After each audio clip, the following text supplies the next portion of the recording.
Going, guys?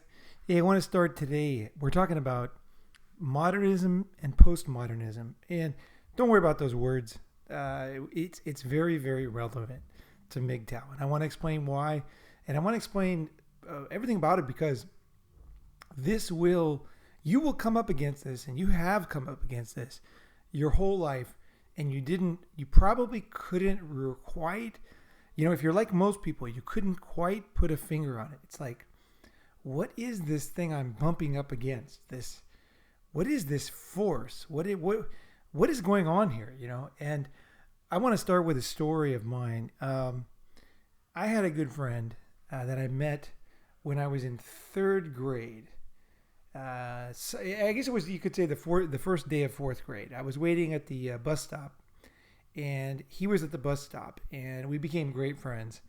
And my whole childhood was with this one guy, and really, like, I had other friends, of course. I had tons of friends, but it all came back to this one friend. And I think you probably all have had a best friend, and I considered him my best friend even until until he deserted me. So I was probably about 3 years ago or 2 years ago, say 2 years ago. So I was about 50 years old. So this was a big part of my life, especially for me, because I'm not married. I'll never be married. And I consider friends, to be more valuable than some of the other people I know in my life. Some people think that guy friends are like, hey, it's nice to have guy friends. When I have a holiday, I'll call my guy friends. And, that I have a lot of friends. I know a lot of people like that who have this kind of image. They have their family, they have their thing. And then when they have free time, they want to go fishing or whatever, they call their friends. For me, it's been completely different. I never allow a relationship with a woman to come between me and a friend, or to overshadow my friends. And so it's a really important thing to me. And that's partly why I made the podcast too, because I made this video series because I want more other people who share my values, who understand, who, we're on the same road together, to find me, so that we can share ideas together and learn more together. It's like it's a huge thing for me. It's not just, hey, let's make some videos. It's like I'm putting it out there so that it's almost like a radio wave. I'm putting a radio wave out there. It's bouncing off people, and people with radios are picking it up. They're like, whoa, what is this? What are these ideas? What is this way of thinking? And it's like, and then if they like it, then they'll say, oh, I want to be closer to that person. So that's what I did. So when this person dissed me, I can't even tell you how hard it was on me.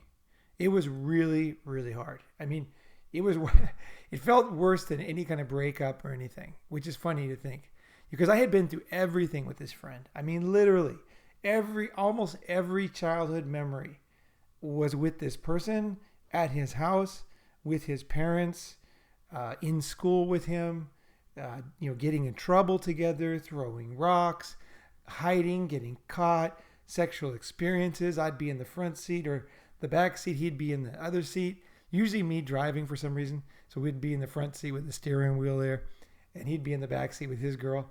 And, back when we were like 14, 13, we often steal cars, and we would always be together. And like, we dated girls who all knew each other, his first wife, who fucked him over big time, but she knew me, and I was a big part. Anybody who dated him had to deal with me. They had to like me, because otherwise he wasn't going to hang out with them. And same with me. If anybody liked me and they didn't like him, my friend, it was like, what's the point in having you in my life? Because I'm going to be hanging out with this guy all the time.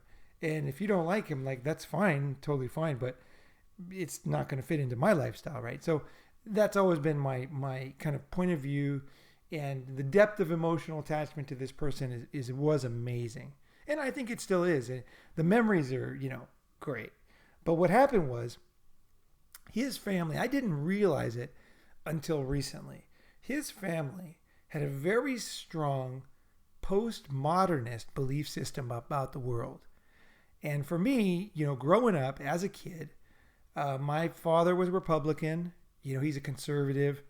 My mother politically just kind of did what my dad did most of all. I mean, most of the time, somewhat followed him politically, and she did have her own opinions about stuff.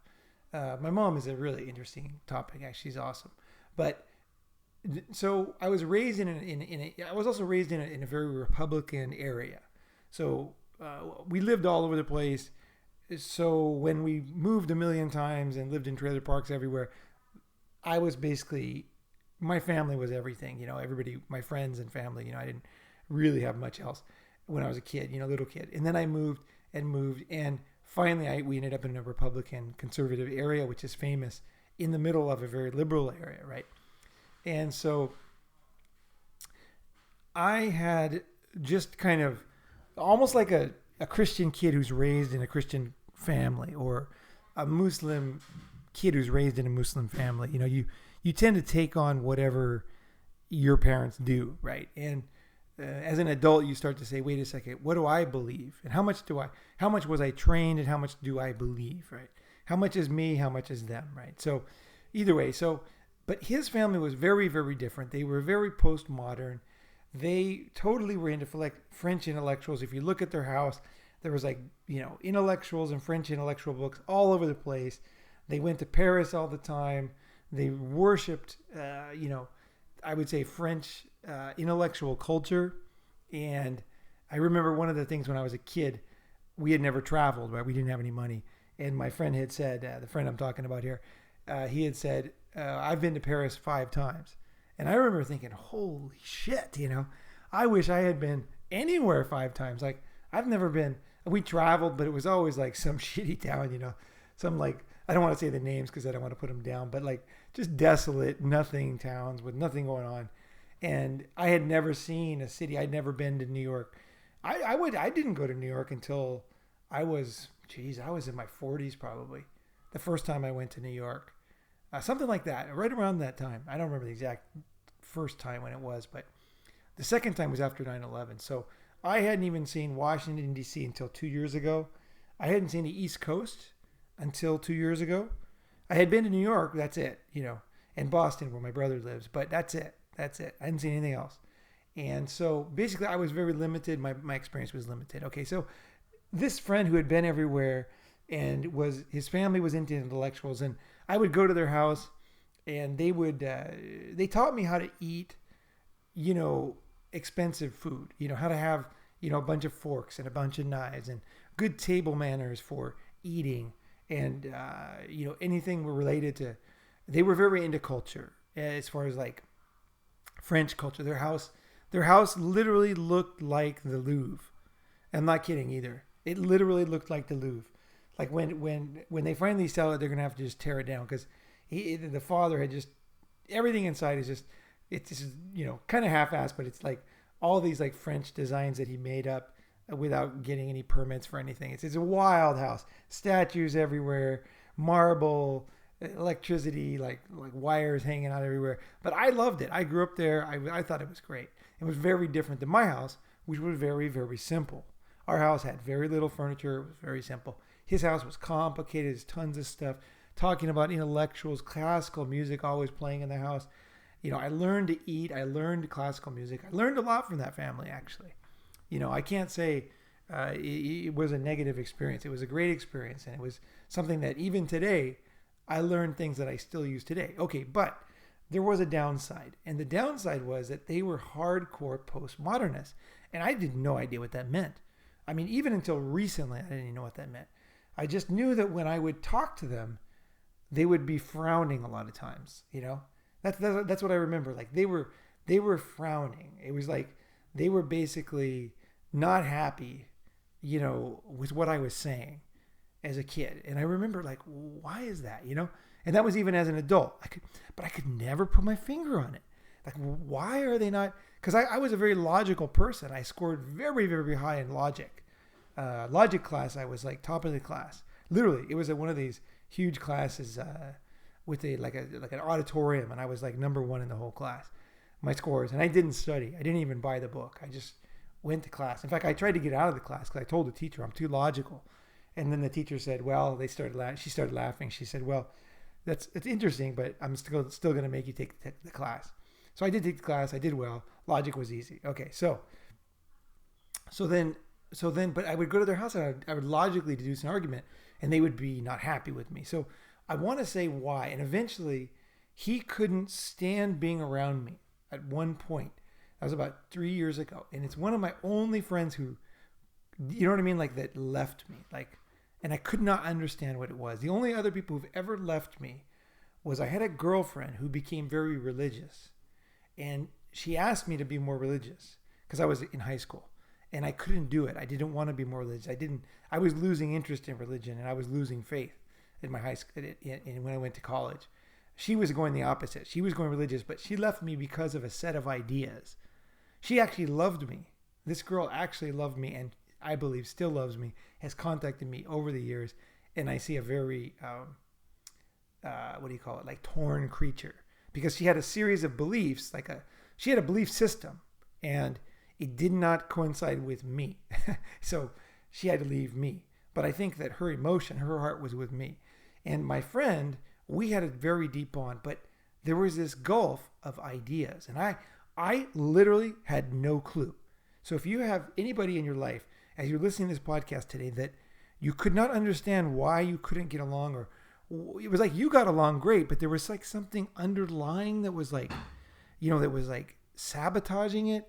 This is the podcast for you, because we're going to talk deep about postmodernism and modernism.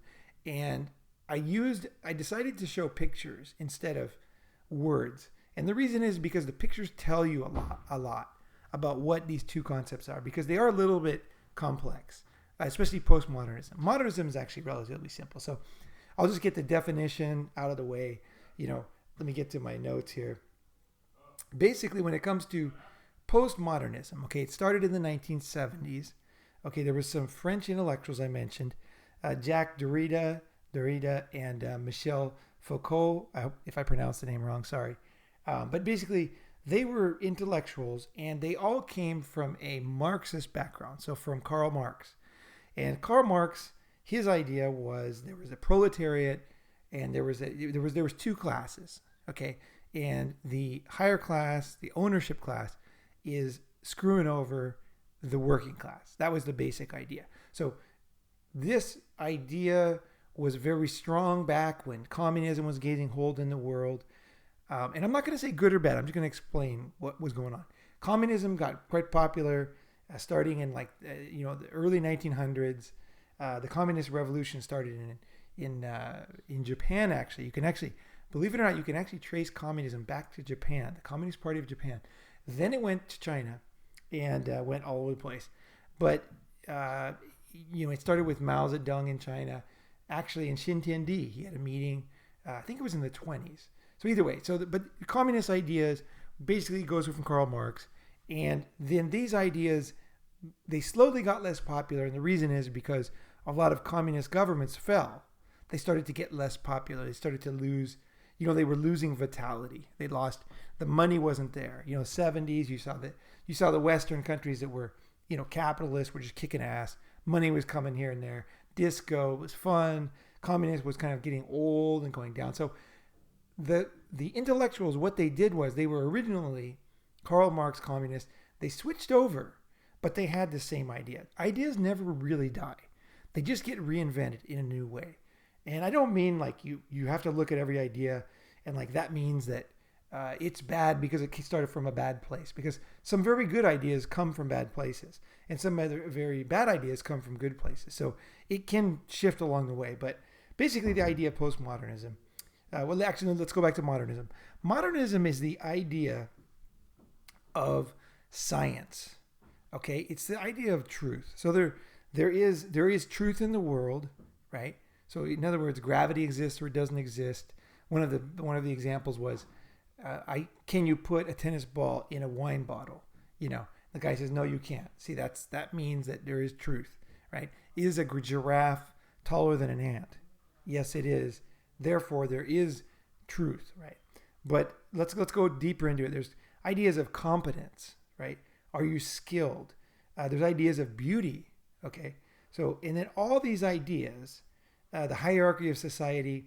science, all these things lead to a system of basically ideas, which becomes like things like the legal system. The legal system is based on these ideas, right? It starts from simple ideas.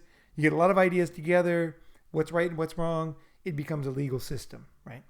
And that is modernism. Modernism is science, it's mathematics, it's physics, it's early, let's just call it pre-1950s, okay?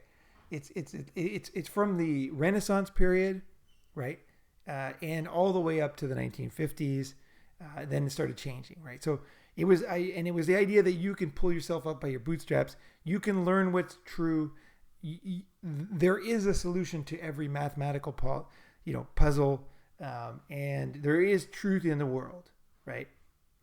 Now, postmodernism was in the 1970s, like I said, and the idea is that it's basically the original idea, which is kind of a good idea, is that there's a difference between you as a person and the thing that you're observing. And what's the difference is that you have your own conceptions about life. So even though we both look at something, right, we see different things. So if I look at, say, a field, I might see flowers, trees, birds, and a sky, right? But a physicist, he might see other things in that same field, right? He might see the same things I see, like Richard Feynman.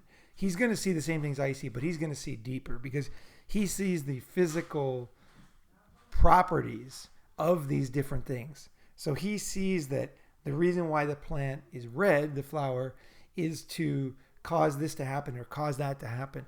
Make this bug come, make that bug go away. He sees deeper. And then other animals actually have X-ray vision and different types of vision, different bugs, and they actually see that same place differently.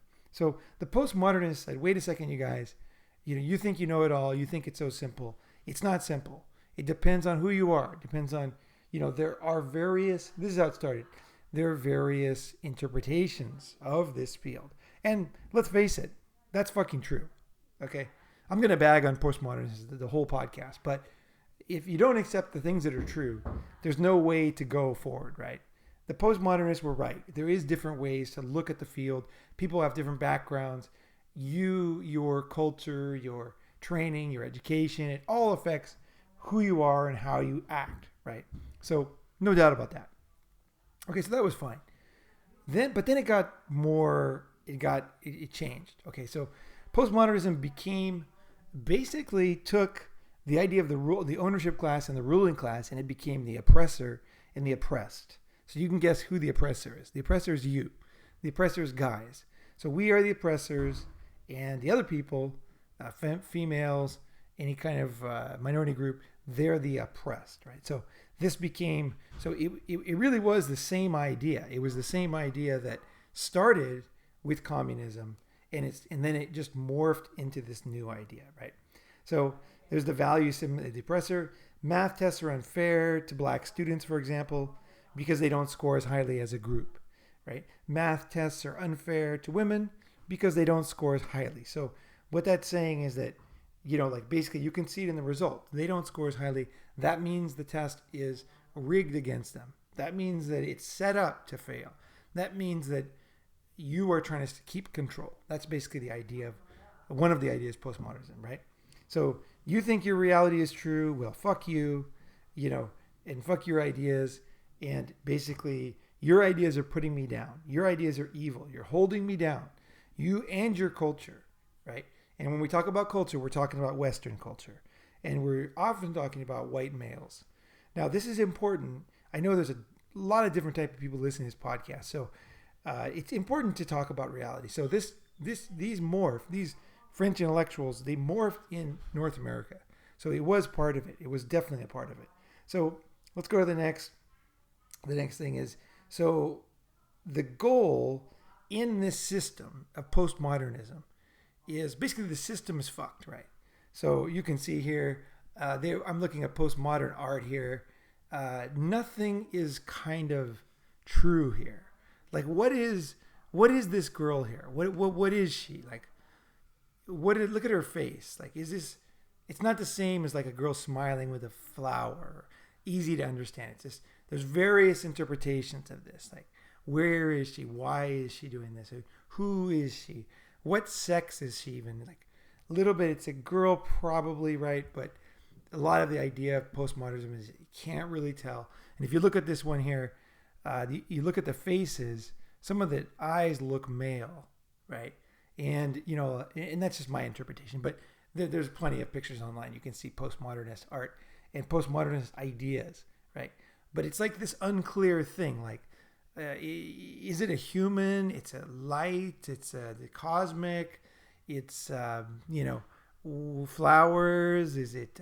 It's some kind of goodness, right? So this is from a website that has it's a postmodernist website. So this is one of their main pictures. So it's from their Facebook group, the Postmodernist Facebook group, right?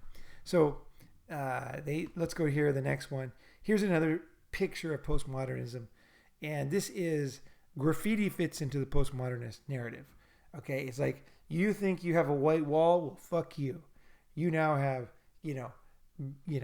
writing all over that, saying something completely different than what you were planning on saying, right?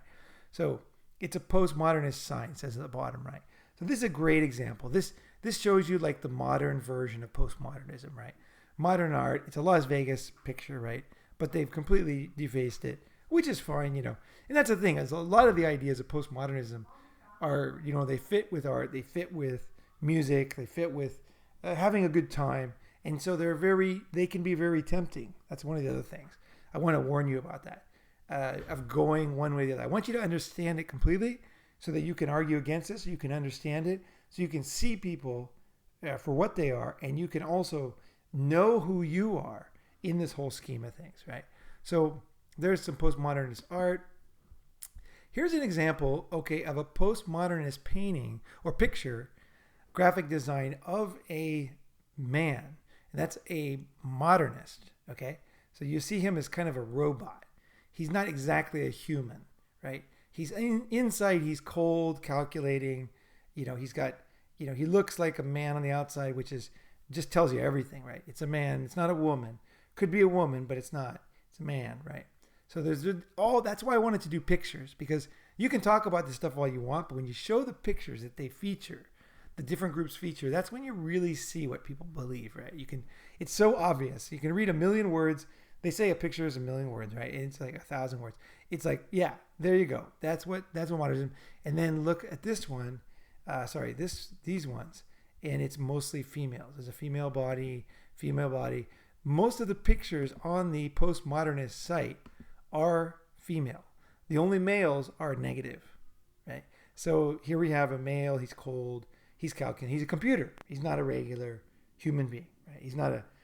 You wouldn't say this guy is gonna write poetry or do anything like that. He's a machine for the best possible route. So if you want to know how to get to A to B, this guy might be to talk to, but nothing else. You don't want to be his lover. You don't want him in you be your job, your boss. He's kind of an unneeded cog in the machine to make things or something, That would be the only reason why he would be beneficial. But a lot of postmodernists even go farther than that, and they say this guy is not needed for anything. He's evil. He's patriarch. And again, I'm talking about you and me, right? We are this guy here to them, right? So in this postmodernist narrative, the goal is to be a victim in some way. And I really mean that. It's really important because there's the oppressor and the oppressed. That's the only two choices you have. So would you want to be, you know what I mean? Do you want to be the oppressor or the oppressed? Right? Everybody's going to pick the oppressed because that means that you have, that's what the whole movement is made for, is to make room for these poor people who've been oppressed, getting fucked over. Now they can finally have their due, and they can get what they deserve, right? So yeah, let's go here. Let's see. So essentially, in postmodernism, one good way to think about it is everything's a Rorschach test. Those pictures they show you, and it's like it's a dot or it's a picture, and you have to decide like what is it, and then it's a psychological test. It was popular in the 70s, right? So it's like we all look at the picture, but we all see different things. That's an endless kind of idea. Nothing is true. There's the denial of truth. There's the triumph of relativism. So, and there's also a suspicion. Postmodernists have a suspicion of all truth claims. So this is one of the problems I had with my friend, is I would be talking about something that I studied really hard about, and I would say, I can see it now, that this is the way it is, like this and this and this leads to this, What I was doing, though, was not telling him what to believe. What I was doing is looking for somebody to collaborate with. That's my personality, and that's what I do on these podcasts, too. I'm throwing ideas out there, and I'm totally fine with being wrong. I'm wrong a lot. I was wrong about the internet, and that's a key thing, is that if you can't admit you're wrong, how the fuck are you going to change, right? You can't change if you're not wrong. And one big problem I see with postmodernists, is that you're never wrong. Modernists are often wrong because, you're trying to figure out a theory of something. Einstein could never get the unified theory of everything, right? So he was wrong, right? And that's how you are in science. You're either right or wrong, right? It's simple. And the thing is, postmodernists, you're never wrong. That is a big danger for human beings, in my opinion, because you never have a way to change. You never have a way to kind of say, God, I had the wrong idea, but now I see it, And I'm not saying, I'm not saying that every single person, we're not born with a postmodernist gene. It's not a structural difference in human beings. It's not like, you are a modernist and you're great and they're postmodernists. No, it's this complex underlying current that we're all affected by. We're human beings. We ping off other people. We gather information. We watch movies. We don't even understand sometimes where our ideas come from. Can you remember who taught you how to tie your shoe? It's the famous question, right? Nobody remembers. Who was it? What day was it? How did they teach you?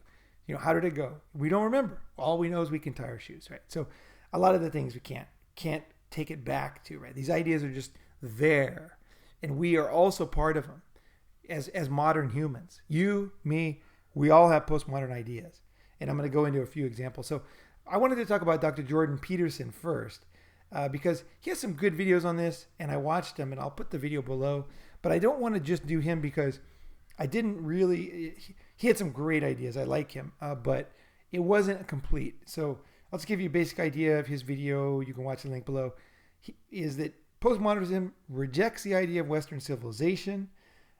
It's basically like Jack Derrida said, patriarchy is a phallogenic, male-dominated, self-serving,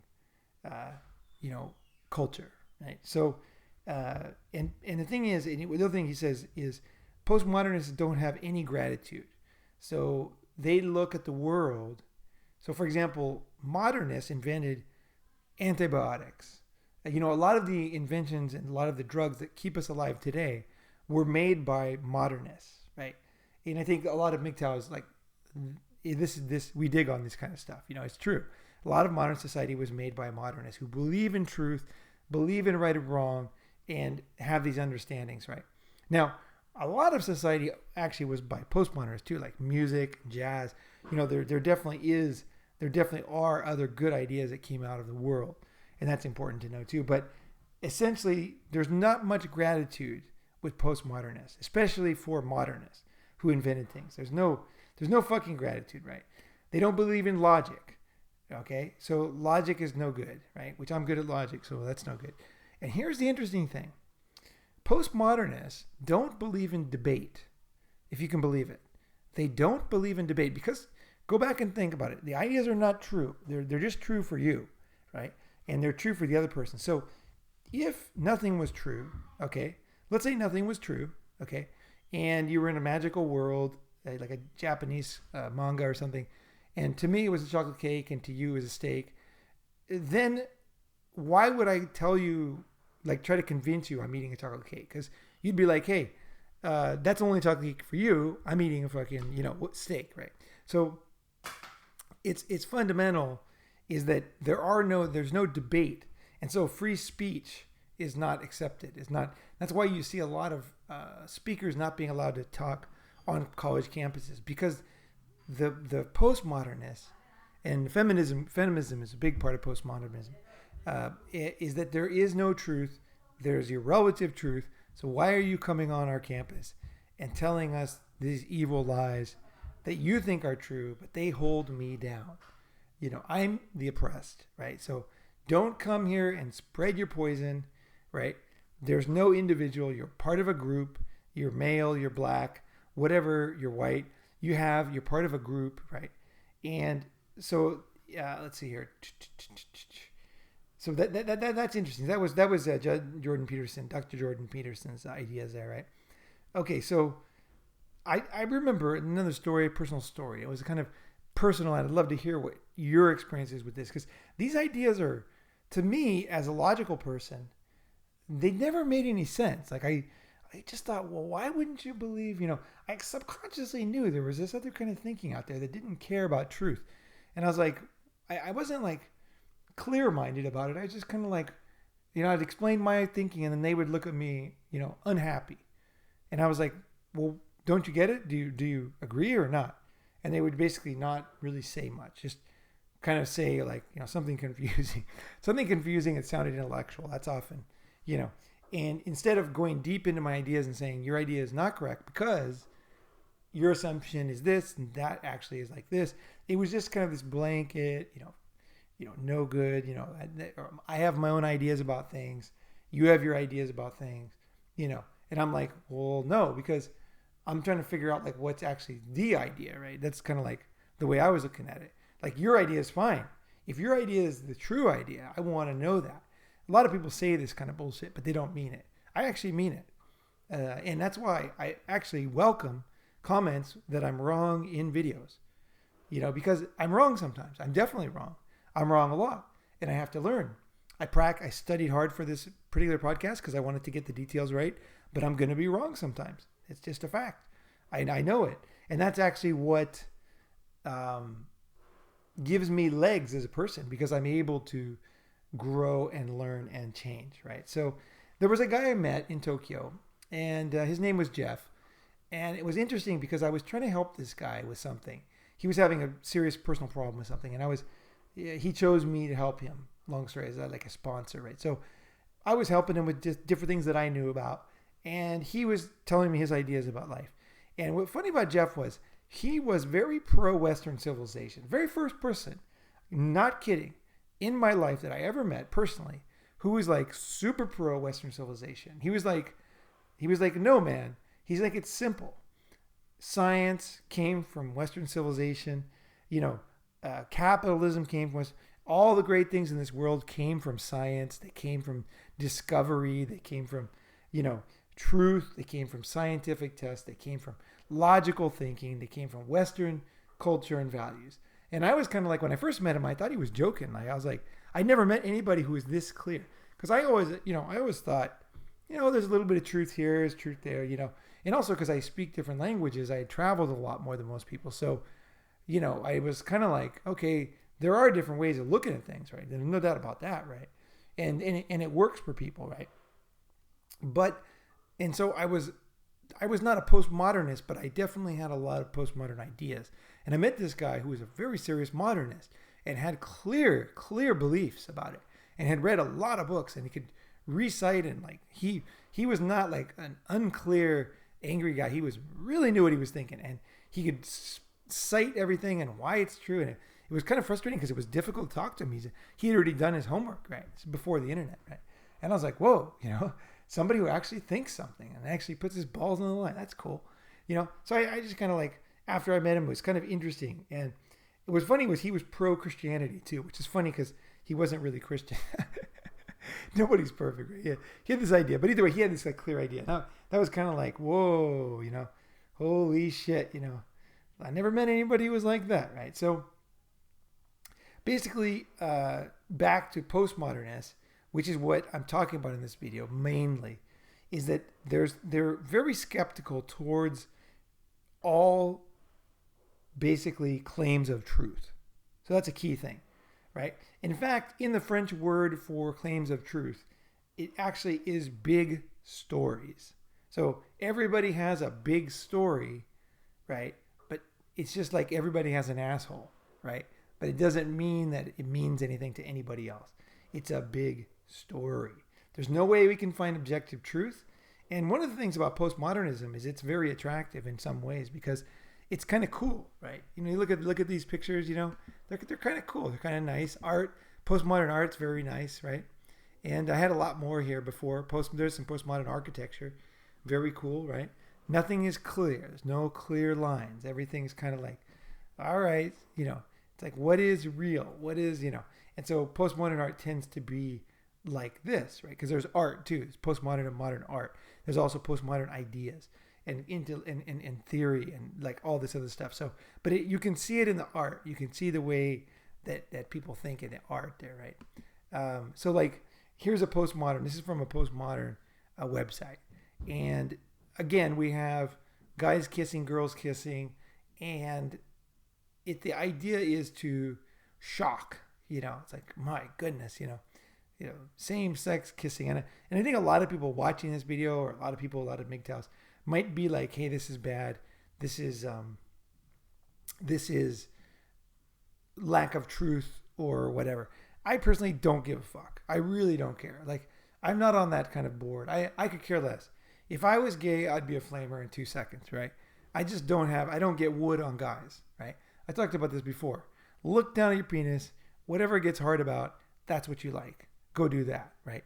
That's the way I live my life. I don't try to change my body, right? So if somebody leans towards being gay, I think that's great. I'm going to interview one of my good friends on the podcast soon, and he's gay, and we've been friends for freaking ever. And we're going to do a lot of laughing too, So I think the idea that right and wrong and science is very different than human sexuality. When you talk about human sexuality, there is no right or it is complex. Human sexuality kind of fits the postmodernist idea.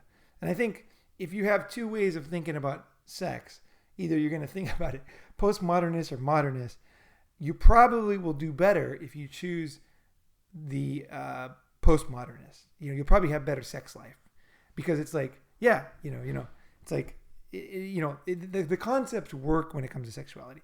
They don't work so well in other ways because postmodern is not into legal systems because that's based on ideas, right? So don't put your legal system on me. Fuck you, right? So like, here's an idea of what postmodernists have done, have said.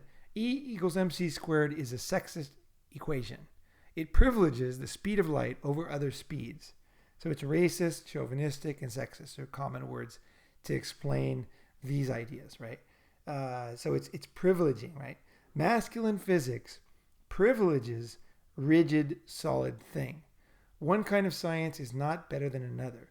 And one of the classic ones was Newton's Principia Mathematica is a rape manual, right? This was in a book, The Science of Feminism. And basically, feminists hate male power, and mathematics is a bastion of male power, right? And so is computing and all these other things, right? Progress, reason, and the interesting thing is there's other features in this drama. One of them is religion. Now, religion originally started to lose power at the time that modernism rose in the Enlightenment period. That's when the Pope and a lot of the religion law started to lose their power because people started to realize, hey, I can figure life out. I don't have to pray to God to find out if it's going to rain. I can study, I can learn, I can change myself. I can figure it all out. So that was something that happened in that era, right? So and it continues to this day. But religion, they have kind of like a mixed feeling about this whole modernism, postmodernism, because they go back and forth. And so do we, so do you, so do I, right? So one of the stories in the Bible is a great one as far as illustrating the thinking of religion, and that was the Tower of Babel. So before the flood, right, the humans spoke the same language in the Bible. Everybody spoke the same language, so it was super easy. There was no French, no German, no Japanese. Everything was the same. And they made this tower, and they were trying to reach to heaven. They were trying to reach God. They were trying to be God. But God said, fuck that. So he sent the flood, and ever since then, all different tribes and everything speak a different language. And that was a curse by God. Because don't get too big for your britches, right? Which, when you think about it, when you think about a God that would do that, is like Humanity's coming together, trying to figure something out. And he says, don't do that, you fucking guys. Fuck you. I'm going to destroy everything and make it impossible for you guys to communicate because I'm God and I'm good, right? So that's kind of a weird story, but there's a lot of weird stories in religion in general, right? So let's go on here. I got to get moving because I got to go do yoga. So basically we have God coexisting. And then if you look at postmodernism, so you want to spot it in real life, you look at the way people look at books. Okay. So for example, the Bible, the modernists will look at the Bible, okay, and they will say it's either true or not true. Either the Garden of Eden was real, Adam and Eve actually were there, or you know what I mean, you're wrong, right? The Bible is exactly true. Every single word, every single thing, no matter how deep you go down studying it, down to the Latin, Greek, the books that didn't get put in the Bible, that they got tossed out, everything is related. The truth was given, and it is the Word of God, period. Now there's other Christians who don't believe that. And basically, they're not meant to be real. Nothing's meant. It's like they're just stories to teach you important lessons, right? So modernism, postmodernism exists in every kind of area of our life, right? And Pope Francis is on the postmodernist, on the modernist side, because he said that in 2014, God is not a magician with a magic wand, and that evolution and Big Bang Theory are real. So that's a postmodernist interpretation of the Bible itself. And of course, he will be hated by modernists because he's saying like truth can be seen and it's not necessarily, you know what I mean? The book could be kind of wrong in a way, not exactly wrong, but let's face it, misleading, at the very least. But science teaches us the reality of the way the world was made. Follow science. So Pope Francis, I got to hand it to him. I thought that was pretty cool. Yeah. I'm not religious, but that was pretty cool. So I'll quickly talk about in 12-step groups. Okay. So for example, AA, NA, Overeaters Anonymous, Sexaholics, all these groups, they have books. Okay. I use this because I know these groups. There's probably every group has a book, but I'll just say with these groups, they have a book and some people look at the book. Okay. So for example, the big book of AA, they look at it as the Bible. It's holy doctrine. There's a group called Joe and Charlie. If you search YouTube, you'll see Joe and Charlie. Joe and Charlie's Big Book Study. So they go down to the molecular level of the book. Everything is true, no matter what. And if you don't understand it, you just have to study harder, talk to more smart people, and you will figure it out. Where a lot of people will say, the book was written by a guy. He was new on his path. He didn't know much. Like he was just learning. It's a lot of stuff's not true in there. You just have to interpret. And I think that with a book like that, I'm postmodernist, right? Because I don't think that Jesus came down and gave Bill Wilson a hand job. I think that, Bill Wilson wrote the first 12-step book. The reason why he did it, he tried to do his best, right? Just like when I do a podcast. My podcast is not infallible. My writings are not infallible. Sometimes I change, I learn more. I'm corrected, like I said. So even for me, I don't want to be held up as this person that's always right. It's total bullshit for me, There's no way. So here's another interesting thing. You're going to see this happen with global warming. What's interesting about global warming, that's very interesting, is a lot of the people who are, on the global warming side, they believe, and if you ask them about their lifestyle, they are postmodernists. Okay, they're feminists. They don't believe, and they're not scientists. They're on the postmodernist side in every way of their life, right? But when it comes to global warming, all of a sudden, if you don't agree, you're wrong. Okay, so that's you're a denier. So that's interesting about people, and I wanted to show this not to talk about global warming, but just to show you that we are complicated creatures. We can be postmodernists on one issue, like sex, and we can be complete modernists. And I would say that the whole debate would be, was the science sound or not, right? If the science was sound, okay, for global warming, then the global warming people would be modernists on that issue. If the science wasn't fully searched and they didn't understand a lot of the things that they're repeating, then there's no basis. Then we're talking about just gibberish, right? But if they actually understand the physics and everything, and they studied then and they believe it, and they consider that it to be true, and that's like a fact that you have to believe or you don't believe. Again, we're going back to the idea that things are true or false, right? So we have people who don't believe in anything true or false, but they'll take one thing and they'll be super, super clear. And if you don't agree with them, you're a fucking asshole. You're an idiot. So even people that are on the hardcore postmodernist side can be absolute Nazis about certain ideas, right? So that's the interesting thing. And that is interesting, right? Postmodernists don't believe in you have a sex. They don't believe things are true. They don't believe in, but they might believe in some particular thing, right? Could be a religion even. Could be global warming. Could be anything. The key point there is not the thing. It's the fact that you have disparate parts of your personality, and some can be one way, some can be the other. So what I want you to do in this podcast is think about yourself, right? Which are you in which area? Like, are you postmodernist in certain areas and modernist in others? And if you are, did you choose that? Or did you just kind of fall into it? And did you realize it, right? So let's talk quickly about a guy named Paul Ricoeur. Was a French postmodernist, right? So he talked about something a little bit unrelated, but a little bit related, is basically that life imitates art. So it makes it complicated, what is true, right? So, for example, Tom Clancy wrote Dead of Honor in 1994. In that book, that novel, there was a plot line of a suicide plot of a commercial jet getting flown into the U.S. Capitol building.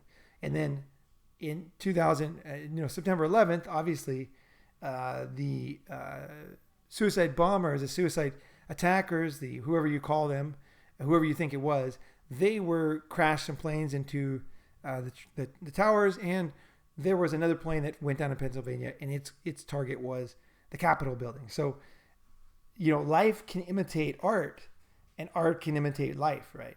So what is true? What is not true? In some ways, this is a valid question. Okay, so if you look at like online pictures, you'll see a picture of George Bush with a pair of glasses with the caps on it, binoculars, and he looks like an idiot. But the problem with that picture is that picture was used for Kim Jong-un. Same picture. I don't have it here, but it's basically making him look like an idiot. This picture here is basically what is postmodernism versus modernism. Here we have postmodernism flipping off modernism, right? Modernism is straight line, tradition, culture, Western civilization, and then we have just a big fuck you to that, right? That's basically, this shows you the two together, right?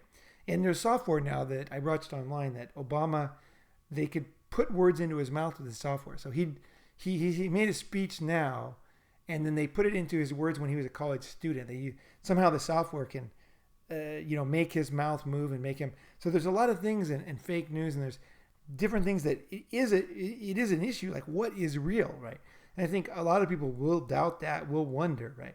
And like, what is real? Like placebos. Doctors give placebos. So you're sick. You go to the doctor. You have a cold. You ask for an antibiotic. The doctor says antibiotics don't work for colds. If I give you antibiotics, I'm going to increase the chance of getting superbugs because they'll get resistant because you don't have anything that can be affected by an antibiotic. But the patient says, no, I need an antibiotic. Fuck you. He goes to a new doctor. I need an antibiotic. The doctor says, okay, here's your prescription. The patient says, oh, you're awesome. Best doctor I ever had, right? Meanwhile, superbugs are created because it's easier to go along with what people want. So this is the other problem. If you want to make money, you kind of got to go along with what your clients want, right? And sometimes, even if it's not true, you have to kind of like, okay, this is what they want. Shit, So that's why doctors give placebos, because if somebody thinks something's true, it kind of becomes true for them. So the patient that gets this placebo, they take it. It could be a sugar pill or whatever, and they get better faster. In fact, they feel good the moment it reaches their hands. The reason is because they believe it, right? So I want to talk very quickly. Alan Sokal was an eminent physicist, New York University.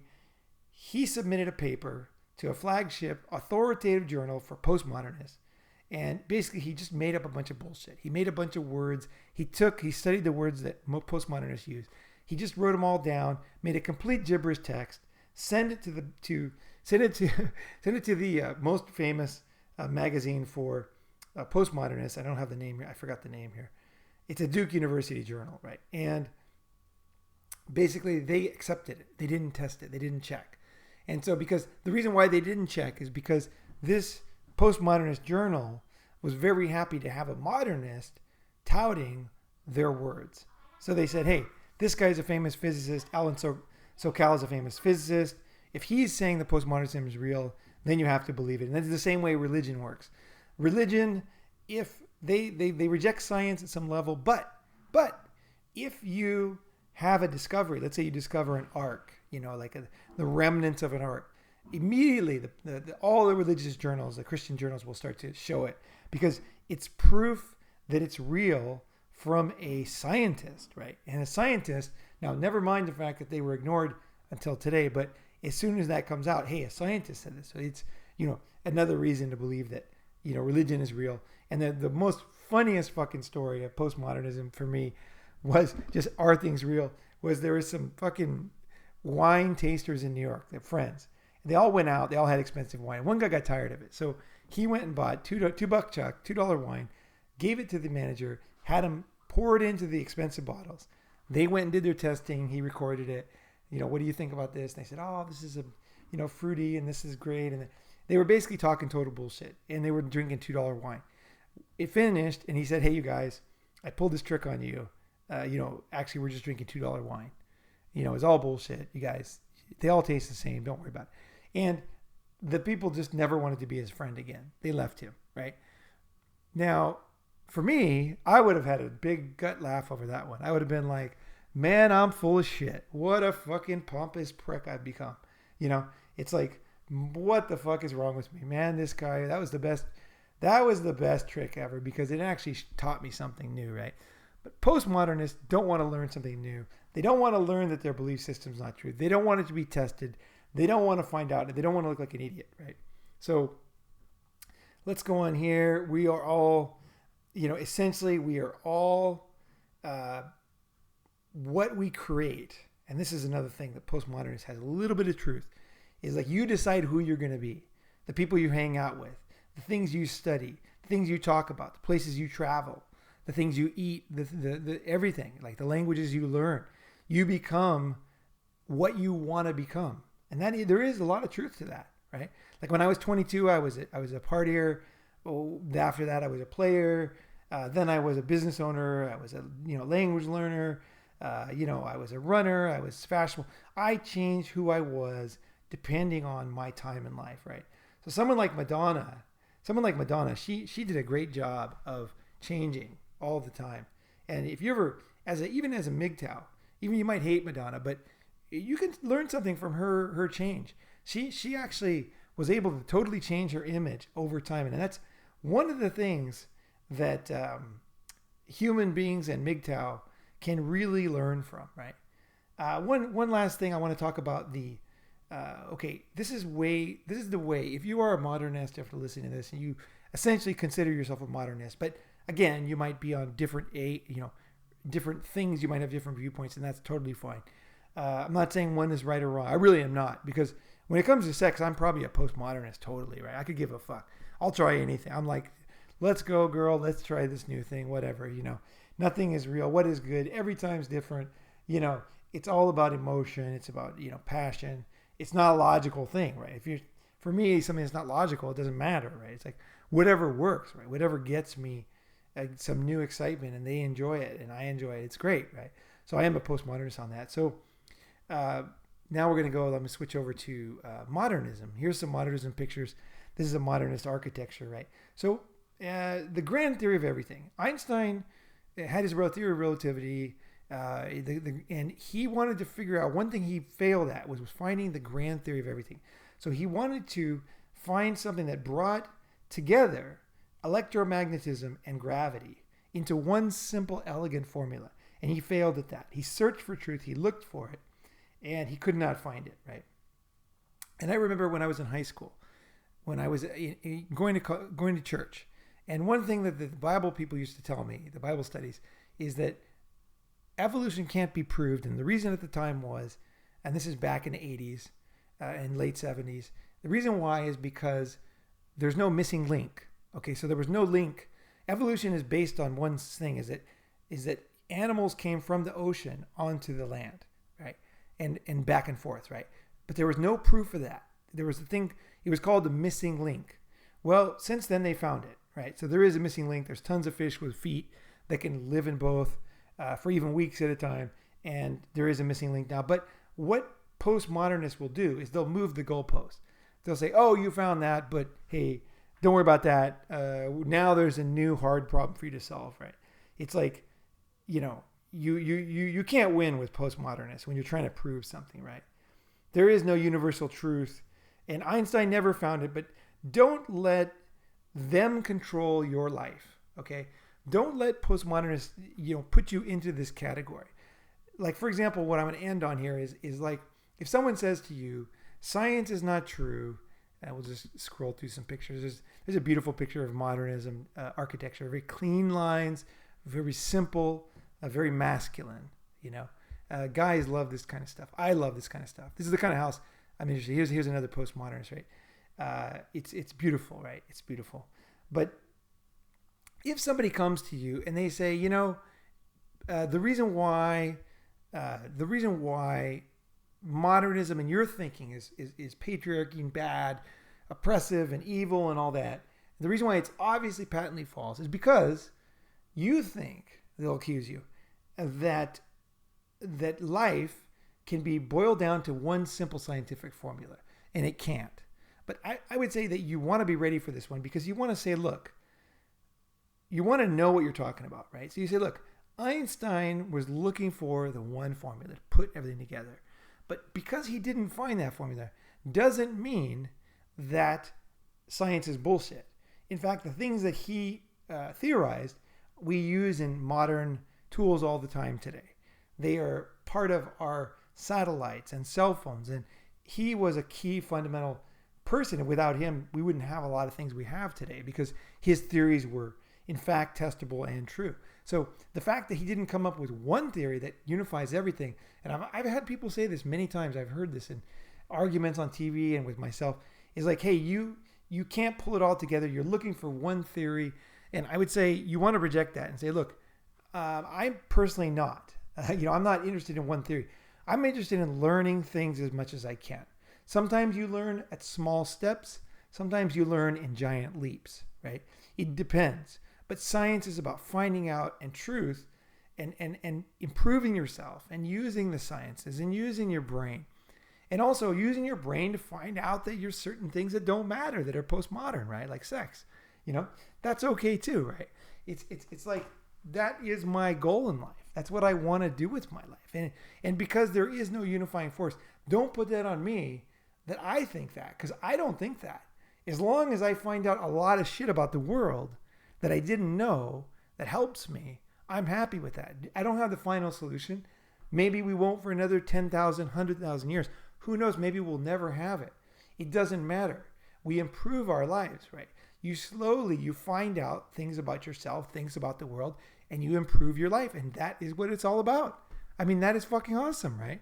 You, like in this picture here, use your science and use your knowledge and mathematics and testing and open the spirit of inquiry. And I want to end on this one. This is really important. This is from a teaching. I couldn't even find this for adults, but this is the way I think about life. It's the inquiry-based learning. It's the spirit of inquiry. I want to know more. And the way that I learn is by being engaged, by exploring, by listening to other people's explanations like today, and then by elaborating because I think I know. Then I give it to somebody and they say, oh, you were good, but you missed this part. And then I look at it again and I have a choice of thinking, was he right? Was he wrong? Was she right? Was she wrong? And then I can go deep and I can go back to the drawing board. I can try again and I can learn. That's the spirit of inquisition. So this is what MGTOWs love. Men, we want to learn and improve. So don't let somebody put a negative label on learning. And that's essentially what they're doing. They're never wrong. They never want to learn.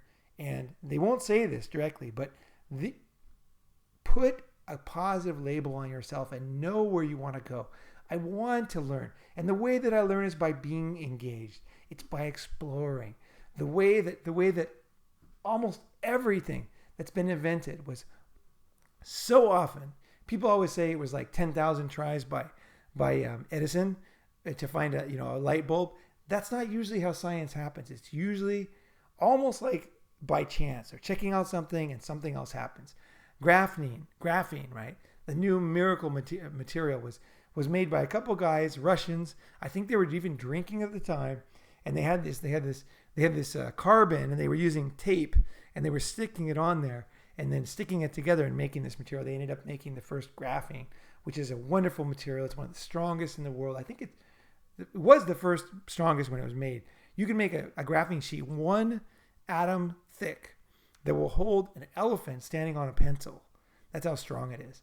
So it'll be useful. We're going to see graphene, all kinds of things. And also graphene also conducts electricity very well. Not as well as copper, but very, very well. So you're going to see some major things come out of graphene. And that came out of the spirit of inquiry. They were having fun. It was 2 Russian guys in the UK having fun, messing around, exploring, engaged.